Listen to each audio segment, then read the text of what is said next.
எல்லா கிருபையும் கொண்ட எல்லாம் வல்ல அல்லாஹ் ரப்புல் ஆலமீனுடைய பேரருளாலும் பெருங்கிருபையாலும் புனிதமிக்க சத்திய சஹாபாக்களுடைய வாழ்க்கை வரலாறை தெரிந்து நம்முடைய வாழ்க்கையின் அனைத்து அம்சங்களுக்கும் அந்த புண்ணிய சீலர்களை முன்மாதிரியாக ஆக்கி அதன்படி நாமும் வாழ முற்பட வேண்டும் என்ற ஆர்வத்திலே குழுமி இருக்கக்கூடிய நமக்கு அல்லாஹ் ரப்புல் ஆலமீன் அந்த சத்திய சஹாபாக்களிடத்தில் என்னென்ன நற்குணங்களை, என்னென்ன சிறப்பு அம்சங்களை, என்னென்ன சீரான இயல்புகளை எல்லாம் கொடுத்திருந்தானோ, வழங்கியிருந்தானோ, அந்த நற்குணங்களையும் நல்ல இயல்புகளையும் அல்லாஹ் நமக்கும் தந்தருள்வானாக என்ற துஆ சித்தவண்ணமாக இன்றைய உரையை ஆரம்பம் செய்கின்றேன். அன்புக்குரியவர்களே, நேற்றைய தினம் சஹாபாக்களுடைய நற்குணங்கள், அவர்களிடத்தில் ஏராளமான நற்குணங்கள் இருந்தன. அந்த நற்குணங்கள் சஹாபாக்களுக்கு வருவதற்கு முக்கியமான காரணமாக இருந்தது கண்மணி நாயகம் ஸல்லல்லாஹு அலைஹி வஸல்லம் அவர்களிடத்திலிருந்த நற்குணம். பெருமானா ஸல்லல்லாஹு அலைஹி வஸல்லம் அவர்களிடத்தில் இருந்த அந்த நற்குணமும் நல்ல இயல்புகளும் தான் படிப்படியாக சஹாபாக்களுக்கு இடம்பெயர்ந்தது. சஹாபாக்கள் அத்தகைய நற்குணங்களை, சிறந்த இயல்புகளை கண்மணி நாயகம் ஸல்லல்லாஹு அலைஹி வஸல்லம் அவர்களிடத்தில் இருந்துதான் கற்றுக்கொண்டார்கள் என்ற விவரங்களை எல்லாம் நேற்றைய தினம் பார்த்தோம். இன்று பெருமானா ஸல்லல்லாஹு அலைஹி வஸல்லம் அவர்களிடத்திலும் சத்திய சஹாபாக்களிடத்திலும் இருந்த பணிவு, தவாலு என்று சொல்லக்கூடிய பணிவு, பணிவிலே சஹாபாக்கள் எவ்வளவு சிறந்தவர்களாக, உயர்ந்தவர்களாக இருந்தார்கள் என்பதற்கு ஒரு சில சம்பவங்களை இன்று நாம் பார்க்க இருக்கின்றோம்.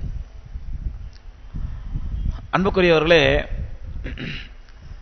பணிவு என்பது ஒரு மூமினிடத்திலே இருக்க வேண்டிய மிக மிக முக்கியமான ஒரு நற்குணம்.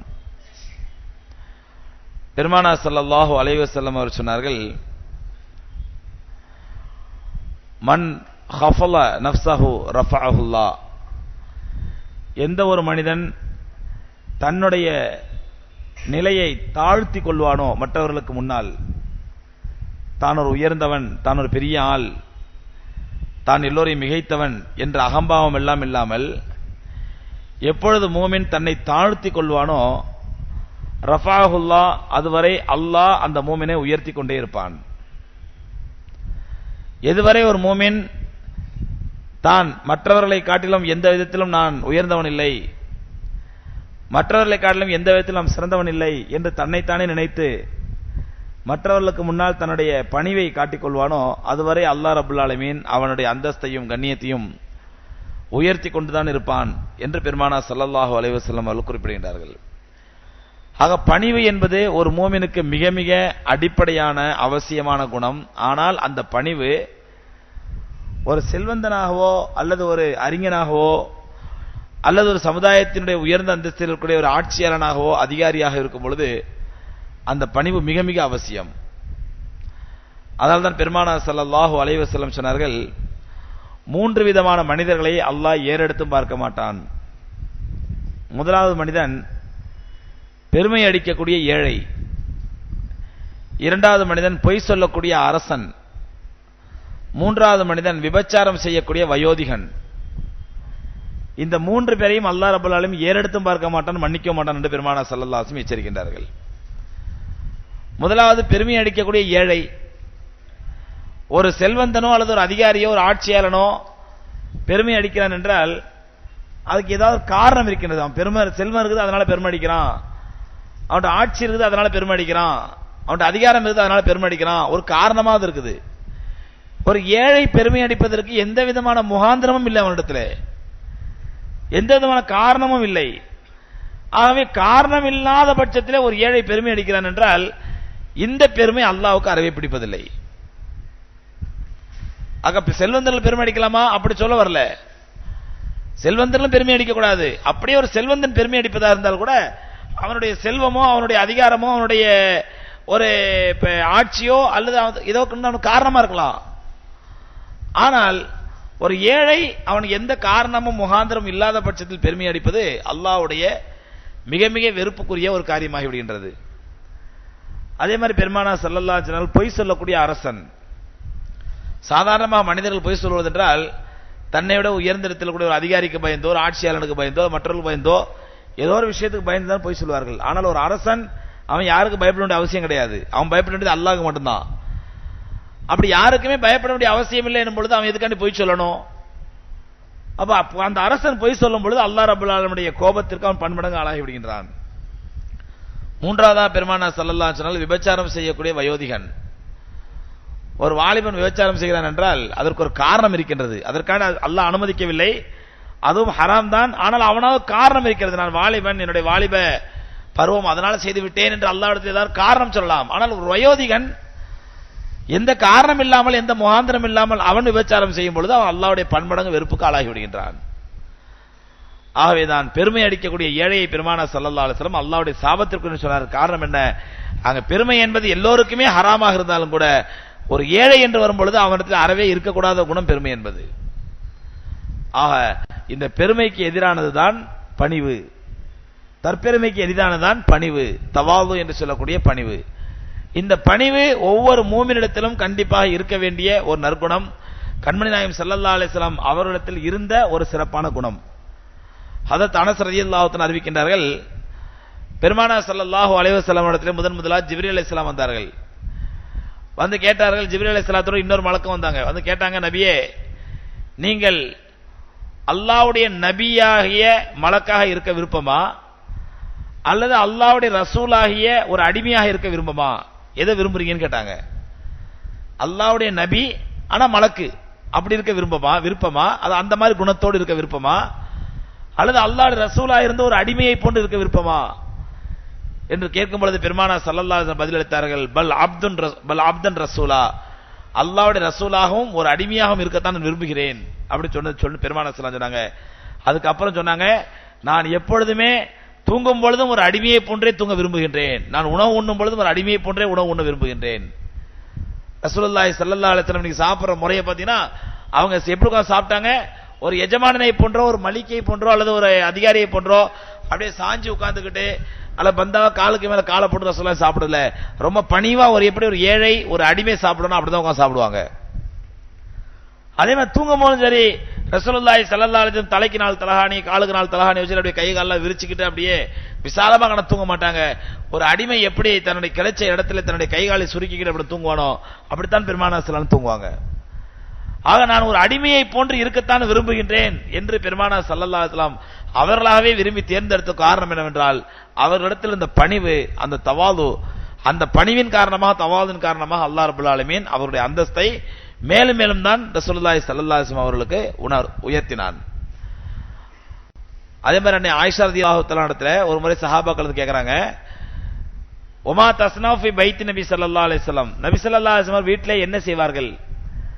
சாதாரண வெளியில இருக்கவங்க நாங்க என்ன செய்வான்னு பாக்குறோம். சஹாபாக்கிட்ட பேசுவாங்க, தர்பியத் பண்ணுவாங்க, பயான் பண்ணுவாங்க, நவுல் உபதேசம் பண்ணுவாங்க, மக்கள் நல்ல விஷயங்களை எடுத்து சொல்லுவாங்க, ஆட்சி அதிகாரிகளை சந்திப்பாங்க, எல்லாம் நடக்கும். வீட்டுக்கு வந்த பிறகு இவ்வளவு பெரிய நபி, அல்லாஹ்வுடைய சிறந்த நபி, ஹாத்தமுன் நபி, ஒரு நிமிஷம் கூட அவங்க நேரம் கிடைக்கிறது இல்ல. அந்த ஒரு நிமிஷம் நேரம் கிடைச்சாலும் அந்த நேரத்தை எப்படி பயன்படுத்தலாம்னு பாக்குற நபி அவங்க வீட்டுல வந்து என்ன செய்வாங்க அப்படி கேட்கும் பொழுது அன்னை ஆயிஷா ரலியல்லாஹு தஆலா சொல்றாங்க, பெருமானார் ஸல்லல்லாஹு அலைஹி வஸல்லம் அவர்கள் வீட்டினுடைய வேலைகளிலே எங்களுக்கு உதவி செய்வார்கள். வீட்டில் உள்ள ஹிதமத் இருக்குது, இந்த ஹிதமத்திலே எங்களுக்கு பெருமானார் ஸல்லல்லாஹு உதவி செய்வாங்க. எப்படி உதவி செய்வாங்க? தூரத்திலே போய் தண்ணி எடுக்கணுமா, ரசூலுல்லாஹி போய் தண்ணி எடுத்துட்டு வருவாங்க. அதே மாதிரி விறகு பொறுக்கணுமா, ரசூலுல்லாஹி ஸல்லல்லாஹு அலைஹி வஸல்லம் தான் விறகு பொறுக்குவாங்க. சில சமயங்களிலே வீட்டில் உள்ள துணிகளை தைக்க வேண்டும் என்றால் பெருமானார் ஸல்லல்லாஹு அலைஹி வஸல்லம் அவங்க தான் தங்களுடைய கைகளால் துணியை தைப்பாங்க. ஏன் தேவைப்பட்டால் பெருமானார் ஸல்லல்லாஹு அலைஹி வஸல்லம் தங்களுடைய வீட்டு செருப்புகளையும் ரசூலுல்லாஹி ஸல்லல்லாஹு அலைஹி வஸல்லம் தைச்சு கொடுப்பாங்க. அன்னை ஆயிஷா ரலியல்லாஹு சொல்றாங்க, இனி நாம சமுதாயத்தில் ஒரு அந்தஸ்தாவோ இல்ல பெரிய ஆளாவோ இருந்தா நான் எவ்வளவு பெரிய ஆள் என்ன வீட்டுல வந்து அந்த வேலை செய்ய சொல்ல இந்த வேலை சொல்ல அதெல்லாம் செய்ய மாட்டேன் அப்படிங்கிறோம். அப்படி வீட்டுல வேலை செய்யறது பெரிய கௌரவ குறைச்சலாவோ பெரிய ஒரு தப்பாவோ நினைப்போம். இன்னைக்கு ஆண்கள் முதல் கொண்டு நான் முதல் கொண்டு எல்லாம் அப்படிதான் நினைப்போம். அதனால நான் வீட்டுல வந்து வேலை செய்யறது, வீட்டுல நீ எதுக்கு இருக்கிற அப்படின்னு மனைவியை பத்தி கேட்போம். ஆனா பெருமானார் ஸல்லல்லாஹு அலைஹி வஸல்லம் அவர்கள் அவங்களுடைய இயல்பை பற்றி அன்னை ஆயிஷா ரலியல்லாஹு அன்ஹா சொல்றாங்க, வீட்டினுடைய எல்லா ஹிதுமத்துகளிலும், எல்லா பணிவிடைகளிலும், எல்லா காரியங்களிலும் ஹஜ்ரத் ஆயிஷா ரலியல்லாஹு தஆலா அவர்கள் பங்கெடுத்துக் கொள்வார். ரசூலுல்லாஹி ஸல்லல்லாஹு அலைஹி வஸல்லம் பங்கெடுத்துக் கொள்வார்கள். பெருமானார் ஸல்லல்லாஹு அலைஹி வஸல்லம் எல்லா வேலைகளிலும் பங்கெடுத்துக் கொள்வார்கள். எந்த அளவுக்கு சொன்னா, லாங்கல போய் தண்ணி எடுத்துட்டு வரணும்னு சொன்னா அந்த தண்ணியையும் அவங்க தான் எடுத்துட்டு வருவாங்க. அதே மாதிரி வீட்டில் உள்ள எல்லா வேலைகளிலும் மனைவிமார்களுக்கு உடந்தையா இருப்பாங்க, உதவியா இருப்பாங்க. அன்னை ஆயிஷா ரலியல்லாஹு அன்ஹா சொல்றாங்க, காரணம் கண்மணி நாயகம் ஸல்லல்லாஹு அலைஹி வஸல்லம் அவருடைய பணிவு. அதே ஆணவம் எடுத்தவர்களா இருந்தா, பெருமானார் ஸல்லல்லாஹு கிபர் பிடிச்சவங்களா இருந்தா என்ன பண்ணுவாங்க, நான் என்ன, நீ பொம்பளை என்ன ஆம்பளை என்ன, பொம்பளை நான் எப்படி செய்யறது? அதாவது யாராவது ஒரு ஆம்பளை வீட்டுல மனைவிக்கு உதவி செய்யறாரு, மனைவியோட சேர்ந்து துணிமணிகளை தப்பி போடுறாரு, வீட்டுல சுத்தம் பண்றாருன்னு சொன்னா அது ரொம்ப கேவலத்திற்குரிய காரியமான நினைக்கிறோம். சே, வீட்டுல துணிமணி துவைக்கிறது நீதானா அப்படிங்குவோம். ஆனால் பெருமானார் ஸல்லல்லாஹு அலைஹி வஸல்லம் அவர்கள் அப்படி துணிமணி தைப்பதையும் துவைப்பதையும், வீட்டில் உள்ள செருப்புகளை தைப்பதை கூட ரசூலுல்லாஹி ஸல்லல்லாஹு அலைஹி வஸல்லம் அவர்கள் ஒரு உன்னதமான காரியமா செஞ்சிருக்காங்க. காரணம் அவர்களிடத்தில் இந்த தவாது என்று சொல்லக்கூடிய பணிவு. பொதுவா மனிதனுக்கு ஆட்சி வரும் பொழுது, அதிகாரம் வரும் பொழுது, அல்லது அவனுக்கு ஒரு அந்தஸ்து கூடும் பொழுது அவனுடைய தலை அப்படி நிமிர்வது இயல்பு. அவனுடைய தலை அப்படி தலைக்கு மேல அப்படி நிமிரும். ஆனால் கண்மணி நாயகம் ஸல்லல்லாஹு அலைஹி வஸல்லம் பாருங்க, மக்கத்து வெற்றியின் பொழுது எந்த மக்கத்து மக்கள் ரசூலுல்லாஹி ஸல்லல்லாஹு அலைஹி வஸல்லம் மக்காவை விட்டு விரட்டினார்களோ, எந்த மக்கத்து மக்கள் பெருமானார் ஸல்லல்லாஹு அலைஹி வஸல்லம் உயிரையே வாங்குவதற்கு திட்டமிட்டார்களோ, தீர்மானித்தார்களோ, எந்த மக்கத்து மக்கள் பெருமானார் ஸல்லல்லாஹு அலைஹி வஸல்லம் அவர்களுக்கு வாழ்க்கையில தொல்லுனா துயரங்களையும் கஷ்டங்களையும் கொடுத்து கண்மணி நாயகம் ஸல்லல்லாஹு அலைஹி வஸல்லம் அவர்கள் உயிரை வாங்குவதற்கு தீர்மானித்தார்களோ, அவருடைய மானத்தை வாங்கினார்களோ, மானபங்கப்படுத்தினார்கள், கேவலப்படுத்தினார்களோ, அந்த மக்காவுக்குள் பெருமானார் ஸல்லல்லாஹு அலைஹி வஸல்லம் நுழைகிறார்கள். எப்படி? வெற்றி வீரராக, ஜெயசீலராக நுழைகிறாங்க, வெற்றி வீரரா வர்றாங்க. மக்கத்து குறைஷி எல்லாம் பயந்து ஓடி போயிட்டாங்க மதீனா, மக்கா விட்டுட்டு. பெருமானார் ஸல்லல்லாஹு அலைஹி வஸல்லம் ஒட்டகத்து மேல ஏறி வர்றாங்க, கருப்பு தலப்பாகை அணிந்த நிலையில் கம்பீரமா ரசூலுல்லாஹி வர்றாங்க. ஆனால் மக்காவுக்குள் நுழையும் பொழுது மக்கத்து மக்கள் எல்லாம் ரசூலுல்லாஹ் பார்க்கறாங்க, ஆஹா, இங்கிருந்து விரட்டப்பட்டவர், உயிருக்கு பயந்து இங்கிருந்து ஓட்டப்பட்டவர், இன்னைக்கு இதே முகமது இன்னைக்கு நம்ம ஊருக்குள்ள வர்றாரு என்று ஆச்சரியமா பார்க்கறாங்க. அந்த நேரத்தில் பெருமானார் ஸல்லல்லாஹு அலைஹி வஸல்லம் அவர்கள் அப்படியே மக்கள் அப்படி நிமிர்ந்து நெஞ்சு நிமிர்த்தி பார்த்துட்டு வராம அப்படியே தலை குனிந்து பணிவோடு பெருமானார் ஸல்லல்லாஹு அலைஹி வஸல்லம் மக்காவுக்குள்ள வர்றாங்க. அந்த நேரத்திலே ஆணவத்தையோ கௌரவத்தையோ அல்லது கர்வத்தையோ அல்லது திமிரையோ பெருமானார் ஸல்லல்லாஹு அலைஹி வஸல்லம் காட்டவில்லை, மாறாக தலை குனிந்த நிலையிலே மக்காவுக்குள் வந்தார்கள். வந்து சொன்னாங்க, ரசூலுல்லாஹி ஸல்லல்லாஹு அலைஹி வஸல்லம் கொலை செய்ய முயன்றவர்கள், பெருமானாருடைய உறவினர்களை, சிறிய தகப்பனாரை கொலை செய்தவர்கள், பெருமானார் ஸல்லல்லாஹு அலைஹி வஸல்லம் தொழுதுட்டு இருக்கும்போது தங்களுடைய முதுகுக்கு மேல சாணத்துடன் கூடிய மலத்துடன் கூடிய ஒட்டகத்திலே குடலை தூக்கி வச்சவங்க, பெருமானார் ஸல்லல்லாஹு அலைஹி வீட்டுல சமையல் செஞ்சிட்டு இருக்கும் பொழுது அந்த சமையல் பாத்திரத்திலே மனிதனுடைய நஜீஸை தூக்கி அள்ளி எறிந்தவர்கள், இவர்கள் எல்லாம் அங்க பதுங்கி போய் நிக்கிறாங்க, பயந்து போய் நிக்கிறாங்க. இன்னைக்கு மக்கா இவருடைய ஆட்சியின் கீழ வந்துருச்சு, இவர் கைக்கு போயிடுச்சு, என்னென்ன பண்ண போறாரு தெரியலையே, எப்படி எப்படி பழிவாங்க போறாரு பயந்து போயிருக்கிறாங்க. அந்த நேரத்தில் உலகமே போற்றும் விதத்தில் பெருமானார் ஸல்லல்லாஹு அலைஹி வஸல்லம் அறிவிப்பு செய்தார்கள், யா அஹ்ல மக்கா, மக்கத்து வாசிகளே, லா தஸ்ரீப அலைக்குமுல் யௌம், இன்றைய தினத்தில் உங்கள் மீது எந்த விதமான பழிவாங்குதல் நடவடிக்கையும் கிடையாது, எந்த விதமான பழிவாங்குதல் நடவடிக்கையும் கிடையாது, எந்த பழியும் நான் வாங்க மாட்டேன், நான் எல்லாத்தையும் மறந்துட்டேன் என்று முதல்ல பெருமானார் ஸல்லல்லாஹு அலைஹி வஸல்லம் அந்த மக்களுடைய அச்சத்தையும் பயத்தையும் போக்கிறார்கள். அப்ப அந்த அளவுக்கு மக்காவுக்குள்ள இன்னைக்கு பாக்குறங்க, ஒரு ராணுவம், ஒரு மிலிட்டரி ஒரு ஊருக்குள்ள பூந்துச்சுட்டா சுப்ஹானல்லாஹ், அந்த ஊரையே கபலீகரம் செஞ்சு நாசமாக்கிட்டு தான் அந்த ராணுவம் வெளியே வரும். அது இலங்கையாக இருந்தாலும் சரி, காஷ்மீராக இருந்தாலும் சரி, அல்லது ஆப்கானிஸ்தானாக இருந்தாலும் சரி, அல்லது எங்க இருந்தாலும் சரி, ஒரு ராணுவம் ஒரு ஊருக்குள்ள அத்துமீறி நுழைஞ்சிருச்சுன்னா முடிஞ்சு போச்சு, அவ்வளவுதான். நீ பாக்குற, இங்க இருந்து இந்தியாவிலிருந்து அமைதி படைங்கிற பேர்ல ராணுவத்தை அனுப்புனாங்க. ஆனா அந்த ராணுவம் தமிழர் பகுதிகளை எவ்வளவு அநியாயம் பண்ணுச்சு, எவ்வளவு அட்டுழியம் பண்ணுச்சு, எத்தனை பெண்களை மானபங்கப்படுத்தினாங்க, எத்தனை பெண்களை கேவலப்படுத்தினாங்க. அதனுடைய விளைவு அந்த அமைதிப்படையை அனுப்பி வைத்த பிரதமர் ராஜீவ்காந்தி இலங்கைக்கு போகும்போது ஒரு சோல்ஜர், ஒரு வீரனால் அடிக்கப்பட்டார், தாக்கப்பட்டார். கடைசியில் அந்த விளைவு அவருடைய உயிரையும் ஆய்ச்சது, அந்த வேகம், அந்த மக்களுடைய வேகம் உயிரையும் ஆய்ச்சது. அதே மாதிரி காஷ்மீரில் நடக்கக்கூடிய அநியாயங்கள், அட்டொழியங்கள், அதாவது மிலிட்டரி ஒரு ஊருக்குள்ள போச்சுன்னா அங்க நடக்கிற அநியாயங்களுக்கு அளவே கிடையாது. அப்போ ஒரு ராணுவம், ஒரு படை ஒரு ஊருக்குள் நுழைந்தால் அந்த பெண்களுடைய கற்புக்கு பாதுகாப்பு கிடையாது, அந்த வீட்டில் உள்ள பொருட்களுக்கு பாதுகாப்பு கிடையாது, அந்த வீட்டிலுடைய மக்கள் யாருக்கும் எந்த விதமான மானத்திற்கு பாதுகாப்பு கிடையாது. அப்படிப்பட்ட சூழ்நிலையை கண்மணி நாயகம் ஸல்லல்லாஹு அலைஹி வஸல்லம் அவர்கள் மக்காவுக்குள் நுழைகிறாங்க. அந்த மக்களுடைய அத்தனை உயிருக்கும் உடைமைக்கும் மானத்திற்கும் கற்புக்கும் பாதுகாப்பு அளித்தார்கள். அது எப்படிப்பட்ட மக்கள்? பெருமானார் ஸல்லல்லாஹு அலைஹி வஸல்லம் அவர்களுக்கு எல்லா விதமான தொல்லைகளும் துயரங்களும் கொடுத்த மக்கள். அந்த மக்களுடைய அச்சத்தையும் பெருமானார் ஸல்லல்லாஹு அலைஹி வஸல்லம் போகறாங்க. லா தஸ்ரீப அலைக்கும் லியௌம், இன்றைய தினம் உங்கள் மீது எந்த விதமான பழிவாங்குதல் நடவடிக்கையும் கிடையாது. காரணம், கண்மணி நாயகம் ஸல்லல்லாஹு அலைஹி வஸல்லம் அவரிடத்தில் இருந்த அந்த பணிவு. இப்ப எப்படி பெருமானார் ஸல்லல்லாஹு அலைஹி வஸல்லம் ஃபத்ஹே மக்காவின் பொழுது மக்காவுக்குள் தலை குனிஞ்சி பணிவா போனாங்களோ, அதே மாதிரி பெருமானாருடைய பாசறையில பயின்ற மாணவரான ஹதரத் உமர் ரலியல்லாஹு தஆலா அவர்கள் காலத்திலே ஷாம் தேசம் வெற்றி கொள்ளப்படுகின்றது. ஷாம் தேசம் வெற்றி கொள்ளப்படுகின்றது. வெற்றி கொண்டு ஹதரத் உமர் ரலியல்லாஹு தஆலா அந்த ஷாம் தேசத்தில் அமீரை நியமிப்பதற்காக, கவர்னர் நியமிப்பதற்காக உமர் ரலியல்லாஹு போறாங்க. ஷாம் தேசத்து மக்கள் எல்லாம் உமர் ரலியல்லாஹு பார்த்து ஆச்சரியமா இருக்கிறாங்க. ஆஹா, நம்முடைய அடுத்த ஆட்சியாளர் நமக்கு எப்படிப்பட்ட ஆட்சி செய்ய போறாரு தெரியலையே அப்படின்னு மக்கள் எல்லாம் ரொம்ப ஆர்வமா காத்துட்டு இருக்காங்க. ஹதரத் உமர் ரலியல்லாஹு தஆலா தன்னுடைய ஒட்டகத்திலே தனக்கு பின்னால் ஒரு அடிமையையும் ஏற்றிக்கொண்டு வர்றாங்க. அந்த ஒட்டகம் களைப்படைந்த நேரத்திலே ஹதரத் உமர் ரலியல்லாஹு தஆலா அந்த அடிமையை சொல்றாங்க, ரொம்ப ஒட்டகம் டயர்ட் ஆகி போச்சுப்பா, நம்ம ரெண்டு பேரும் ஏறி வருது ஒட்டகத்துக்கு கஷ்டமா இருக்கும், அதனால கொஞ்ச நேரம் நீ ஏறி உட்கார்ந்துட்டு வா, நான் ஒட்டகத்தை கையில பிடிச்சு கூட்டு போறேன், கொஞ்ச நேரம் நான் உட்கார்ந்துட்டு வரேன், நீ ஒட்டகத்தை கையில பிடிச்சு கூட்டு போ அப்படின்னு சொல்லி சொல்றாங்க. யார்கிட்ட? தன்னுடைய அடிமை கிட்ட. தன்னுடைய வேலைக்காரன் இல்ல, தன்னுடைய அடிமை கிட்ட உமர் ரலியல்லாஹு தஆலா ஒட்டகத்தினுடைய கயிறை தான் கையில் வைத்துக் கொண்டு தன்னுடைய அடிமையை ஒட்டகத்தின் மேலே உட்கார வைத்து இழுத்து கொண்டு வர்றாங்க. கொஞ்சம் மாறி மாறி இப்படி மாறி மாறி வரும் பொழுது ஷாம் தேசத்தினுடைய எல்லைக்குள்ள உமர் ரலியல்லாஹு நுழைய போறாங்க. அந்த முறை ஷாம் தேசத்துக்குள்ள நுழையும் பொழுது உள்ள முறை எப்படின்னு சொன்னா, அடிமை ஒட்டகத்து மேல உட்கார்ந்துட்டு உமர் ரலியல்லாஹு கையில பிடிச்சு இழுத்துட்டு வர முறை. அந்த முறைப்படி அது உமர் ரலியல்லாஹு கையில பிடிச்சு இழுத்துட்டு வராங்க. அடிமை ஒட்டகத்து மேல உட்கார்ந்துட்டு வராரு. ஷாம் தேசத்து மக்கள் அப்படியே ஆச்சரியத்தோட பாக்குறாங்க, இதுல யார் கலீஃபா யார் அடிமை தெரியலையே. கயிறை இழுத்துட்டு வரதை பார்த்தா இவங்க தான் அந்த கம்பீரமான தோற்றம், அந்த அழகான உருவம், இதெல்லாம் பார்த்தா இவங்கள தான் கலீஃபா மாதிரி தெரியுது. ஆனா ஒட்டகத்து மேல உட்கார்றதை பத்தி பார்த்தா அவர்ல கலீஃபா மாதிரி உட்கார்ந்துட்டு வராரு, இவர் ஒட்டகத்தை பத்தி இழுத்துட்டு வர்றாரு, யார் கலீஃபா யார் அடிமைன்னு தெரியலையே அப்படின்னு சொல்லி ஷாம் தேசத்து மக்கள் எல்லாம் ஆச்சரியப்பட்டார்கள். அந்த நேரத்தில் உமர் ரலியல்லாஹு தஆலா அந்த ஒட்டகத்தின் கயிறை பிடிச்சிட்டே வர்றாங்க. மிகவும் தலை குனிந்த நிலையில ரொம்ப பணிவா வர்றாங்க. அப்ப மக்கா ஊர் ஷாம் தேசத்துக்கு வந்தோட மக்கள் எல்லாம் கேட்கறாங்க, யார் கலீஃபான்னு? இவங்க தான் கலீஃபான்னு. மக்களுக்கு முதல் ஆச்சரியம், முதல் அதிர்ச்சி. அப்ப அந்த மக்கள் கேட்டாங்க, சரி அப்படியே ஊருக்குள்ள வரும்போது எங்க முகத்தை யார் முகத்தையுமே பார்க்காம அப்படியே தலை குனிஞ்சு வந்தீங்களே, காரணம் என்னன்னு கேட்கும் பொழுது ஹதரத் உமர் ரலியல்லாஹு தஆலா சொல்றாங்க, தர்ஃபவு அப்சாருல்லதீன மன் லா கலாக லஹும், யாருக்கு மறுமையில எந்த பங்கும் இல்லையோ அவர்கள் தான் பார்வையை உயர்த்தி கொண்டு வருவார்கள். யாருக்கு மறுமையில எந்த பங்கும் இல்லையோ, அவர்கள் எந்த நசீபும் இல்லையோ, யாருக்கு சொர்க்கம் கிடைக்காதோ அவர்கள் தான் திமிரோட ஆணவத்தோட பார்வையை உயர்த்தி கொண்டு வருவார்கள் அப்படின்னு சொல்லி உமர் ரலியல்லாஹு பண்ணாங்க. அந்த ஷாம் தேசத்து மக்களுக்கு பதில் சொல்றாங்க. அதே மாதிரி பெருமானார் ஸல்லல்லாஹு அலைஹி வஸல்லம் அவருடைய சபையிலே அவருடைய பாசறையில பயின்ற சஹாபாக்கள் எந்த விதத்திலும் பெருமானார் ஸல்லல்லாஹு அலைஹி வஸல்லம் சொல்லுக்கோ செயலுக்கோ மாற்றம் செய்யவில்லை.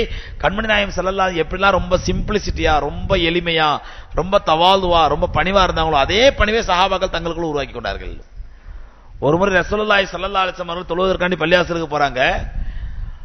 தொழுவதற்காண்டி ஒழிச்சு வீட்டில் ஒழிச்சுட்டு பள்ளிக்கு போறாங்க. போற வழியில் என்ன ஆகுது அப்படின்னு சொன்னா, ஒரு ஆட்டு கறி வியாபாரம் செய்யக்கூடிய ஒரு ஆட்டை அறுத்து உரிக்கிறாரு. அந்த ஆட்டை அறுத்து தொங்க விட்டாரு. தொங்க விட்டு எப்படி உரிக்கணும்னு தெரியல, அந்த கயிறை பிடிச்சி அந்த தோலை பிடிச்சி இழுக்கிறாரு. தோல் வரமாட்டேங்குது. ரொம்ப கஷ்டப்பட்டு பாடுபட்டு இருக்கிறாரு. பெருமானார் ஸல்லல்லாஹு அலைஹி வஸல்லம் பள்ளிவாசலுக்கு தொழுவ போயிட்டு இருக்காங்க சஹாபாக்களோட. உடனே அந்த ஆட்டுக்கறி, அந்த ஆட்டிடையன் ஆட்டை உரிப்பதை பார்த்து ரசூலுல்லாஹ் பண்றாங்க, இப்படி உரிக்க கூடாதுப்பா அப்படின்னு சொல்லி அவங்க அந்த கொஞ்சம் நவுறு அப்படின்னு சொல்லிட்டு தங்களுடைய சட்டக்கையை முட்டங்கைக்கு மேல உயர்த்துறாங்க. உயர்த்திட்டு கையை மடக்கி காட்டி தோளுக்குள்ள கையை விட்டு இப்படித்தான் உரிக்கணும் அப்படி உரிச்சு காட்டுறாங்க. என்ன அவசியம் வந்துச்சு பெருமானார் ஸல்லல்லாஹு அலைஹி வஸல்லம்? யாரோ ஒருத்தர் ஆட்டை காரிக்காரர் ஆட்டை எரிச்சு உரிச்சிட்டு இருக்கிறாரு. நம்மளா தான் என்ன பண்ணுவோம், முன்னாடி தலைவர் போவார், பின்னாடி தொண்டர்கள் வருவாங்க. பாக்கும்போது பைத்தியக்காரன் ஆட்டுக்கறி கூட ஆட்டு தோல் உரிக்கத்துல இவெல்லாம் கறி வியாபாரம் பண்ணி என்ன பண்ண போறான் அப்படின்னு ஒரு குறை பேசிட்டோம்னா என்ன பண்ணணும் போவோம். ஆனால் பெருமானார் ஸல்லல்லாஹு அலைஹி வஸல்லம் அவருக்கு ஆட்டு தோலை எப்படி உரிப்பது என்று செய்து காட்டினார்கள். அப்போது அதில் பதிவு செய்யப்பட்டிருது. அவ பெருமானார் ஸல்லல்லாஹு அலைஹி வஸல்லம் அவ்வளவு பணிவு, அவ்வளவு தவாலுவா இருந்தாங்க. அவர்களுடைய பாசறையில் பயின்ற ஹஜ்ரத் சஹாபாக்கள் அவருடைய ஆட்சியில் அவங்க ரசூலுல்லாஹ்வுக்கு மாற்றமா இருப்பாங்களா? இதே மாதிரி சம்பவம் ஹஜ்ரத் உமர் ரலியல்லாஹு ஆட்சி காலத்தில் நடக்குது. உமர் ரலியல்லாஹு மாதிரி ஒரு முறை ரோட்ல போய்கிட்டு இருக்கிறாங்க. ஒரு பெண்மணி நெய்யையும் மாவையும் சேர்த்து கலக்கிக்கிட்டு இருக்கிறாங்க. வீட்டுக்கு வெளியில உட்கார்ந்து ஏதோ ஒரு பலகாரம் சேர்த்துக்காண்டி நெய்யையும் மாவையும் கலந்து பலகாரம் செய்ய மாவு கிண்டிக்கிட்டு இருக்கிறாங்க. அந்த அம்மா கிண்ட தெரியல. ஹலீஃபா அமீருல் முஃமினீன் உமர் ரலியல்லாஹு தஆலா அந்த அம்மா கிட்ட போய் இப்படி கிண்ட கூடாது, கிண்டி காட்டுற மாதிரி அப்படின்னு சொல்லி அவங்க அந்த கம்பை வாங்கி என்ன பண்றாங்க, இவங்க கிண்டி காட்டுறாங்க அந்த மாவை. அந்த நெய்யையும் மாவையும் கலந்து செய்யக்கூடிய அந்த கலவையை அதை துமரதில் என்ன பண்றாங்க, இப்படி கிண்டி காட்ட, இப்படி கிண்டிட்டே இருங்க, எல்லாம் கலந்துரும். நீங்க கிண்டுற மாதிரி இருந்தா எல்லாம் கலக்கா துண்டு துண்டா கிடக்கும் அப்படின்னு சொல்லி உமர் ரலியல்லாஹு அந்த பெண்மணிக்கு தன்னுடைய கையால் அந்த கம்பை வாங்கி கிண்டி காட்ட, கிளறி காட்டுறாங்க, இப்படித்தான் மாவு கிண்டணும் அப்படின்னு சொல்லி. அந்த அளவுக்கு சஹாபாக்கள் ரொம்ப எளிமையானவர்களாகவும், பெருமானார் ஸல்லல்லாஹு அலைஹி வஸல்லம் சையதுல் கௌமி ஹாதிமுஹும், ஒரு சமுதாயத்தின் தலைவர் யார் என்றால் அந்த சமுதாயத்தின் பணியாளராக இருப்பார். உண்மையான தலைவர் யார் என்றால் அந்த சமுதாயத்தின் பணியாளராக இருப்பார். அந்த மக்களுக்கு ஏதாவது பிரச்சனை என்றால் முன்னே வந்து நிற்பார். அது தன் வீட்டு பிரச்சனையாக நினைப்பார். தன்னாலான எல்லா உதவிகளையும் ஒத்தாசைகளையும் அந்த மக்களுக்கு செய்வார். அவர்தான் மக்களுடைய தலைவராக இருக்க முடியுமே தவிர அப்படியே நல்ல அப்படியே பார்த்துட்டு அப்படி பட்டும் படாமேமா, பேசியும் பேசாமேமா, சலான் சொன்னா கூட பதில் சொல்லாம, முசாபா செஞ்சோட அப்படி 4 விரல் படுற மாதிரி செஞ்சு அப்படியே மக்களை விட்டு முழுமையா ஒதுங்கி இருக்கக்கூடிய ஒரு சமுதாய தலைவராக இருக்க முடியாது. மக்களோடு மக்களாக கலந்து, மக்களோடு மக்களில் ஒருவராக இருந்து, மக்களுக்கு தன்னால் முடிந்த எல்லா உதவிகளும் ஒத்தாசைகளும் செய்யக்கூடியவர் தான் உண்மையான சமுதாய தலைவராக இருக்க முடியும் என்பதை பெருமானார் ஸல்லல்லாஹு அலைஹி வஸல்லம் அவர்கள் இந்த உலகத்திற்கு எடுத்து காட்டினாங்க. அதுதான் உமர் ரலியல்லாஹு தஆலா ஒரு முறை குத்பா படியில குத்பா கொடுக்கிற போது மக்களை பார்த்து சொல்றாங்க, இன்னைக்கு உலகம் என்ன அப்படின்னு சொன்னா, ஒருத்தருடைய வாழ்க்கை, அதாவது முன் சென்ற வாழ்க்கை எவ்வளவுதான் மோசமா இருந்தா கூட அவர் இப்ப வந்து தன்னை வந்து ஒரு பெரிய தலைவராகவோ பெரிய ஞானியாவோ காட்டிப்பாரு. என்னங்க உங்களுடைய கடந்த வாழ்க்கை மோசம் தானுங்க அப்படின்னா, நான் கடந்த காலத்துல எப்படி தான் பார்க்காது, இப்ப எப்படி இருக்குன்னு பாருங்க அப்படிங்குவாரு. அப்படிதான் சொல்லுவாங்க நீ பொதுவா. ஆனால் உமர் ரலியல்லாஹு தஆலா மக்களுக்கு பிரசங்கம் செய்யறாங்க, குத்பா ஓதுறாங்க. அந்த குத்பாயில சொல்கிறார்கள், மக்களே நான் யார் தெரியுமா? உமர் ரலியல்லாஹு சொல்றாங்க, மக்களே நான் யார் தெரியுமா? பனு மக்சூம் கோத்திரத்தாருடைய பெண்களுக்கு அவர்களுடைய ஆடுகளை மேய்க்கக்கூடியவனாக இருந்தேன் நான்.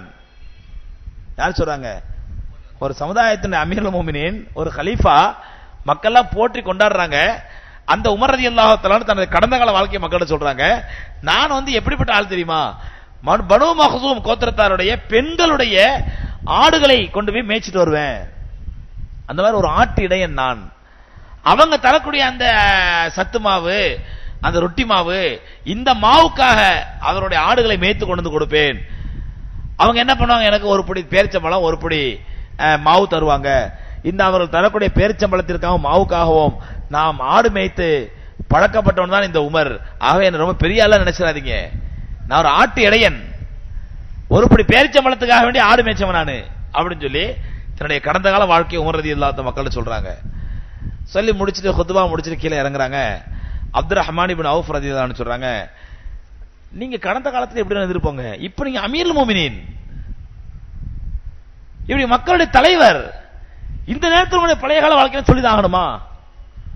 மக்கள் உங்களை எப்படி மதிக்கிறாங்க, எவ்வளவு கண்ணியமா நினைக்கிறாங்க, இந்த மாதிரி அமீருல் முஃமினீன் ரொம்ப உயர்ந்தவங்க நினைக்கிற நேரத்துல நீங்க போய் அவங்கள்ட்ட போய் நான் சாதாரண ஒரு ஆட்டு இடையன், பனு மக்சூம் கோத்திரத்தாருடைய பொம்பளைங்களுடைய ஆடுகளை மேய்ச்சிக்கிட்டு இருந்தேன் அப்படின்னு சொன்னா உங்களுடைய இமேஜ் குறைஞ்சிடாதா மக்கள்கிட்ட?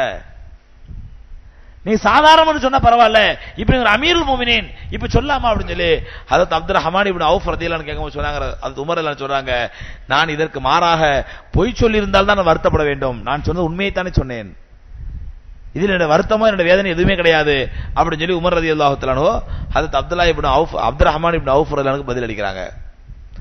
ஒரு முறை கடுமையான வெயில் காலம், உமர் ரலியல்லாஹு அன்ஹு தோல்ல கடந்த துண்டு எடுத்து தலையில போட்டுக்கிட்டு வெயில் கொடுமை தாங்க முடியாம துண்டை போட்டு வர்றாங்க.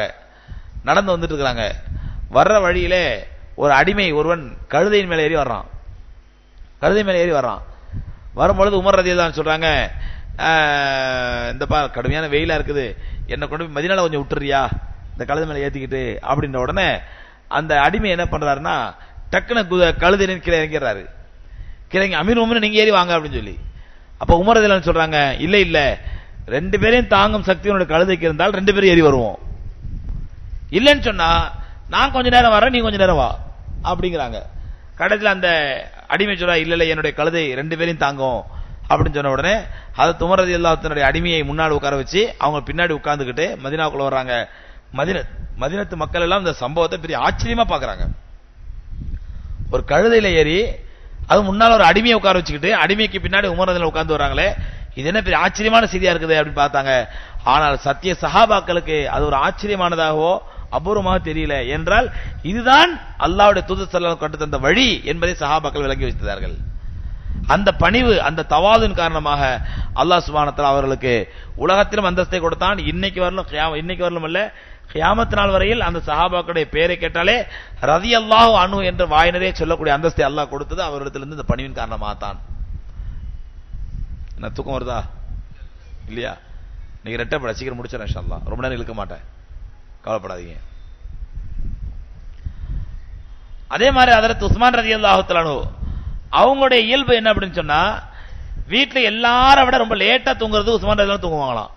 அவங்களோட வீட்டில் உள்ள அடிமைகள், வீட்டில் உள்ள வேலைக்காரங்க, வீட்டில் உள்ள பெண்கள் எல்லாரும் தூங்கினதுக்கு அப்புறம் கடைசியா தான் உஸ்மான் ரலியல்லாஹு தூங்குவாங்களாம். ஏதாவது ஆத்திர அவஸ்தைக்கு ஒதுச்சேர்த்துக்காண்டி தண்ணி வேணும்டா கூட அந்த வேலைக்காரர்கள் எழுப்ப மாட்டாங்களா? யாராவது ஏன் ஒரு வேலைக்காரன் எழுப்புங்களா, எழுப்பி தண்ணி எடுத்துட்டு சொல்லுங்களா அப்படின்டா ஹஜ்ரத் உஸ்மான் ரலியல்லாஹு சொல்லுவாங்களா, அல்லாஹ் ரப்பல் ஆலமீன் இரவை எதுக்கு தண்ணிமாக்கி இருக்கிறான்? ஓய்வு எடுக்கக்கூடிய இடமாக்கி வச்சிருக்கிறான். இரவை ஓய்வு எடுக்கும் நேரமா ஆக்கி வச்சிருக்கிறான்.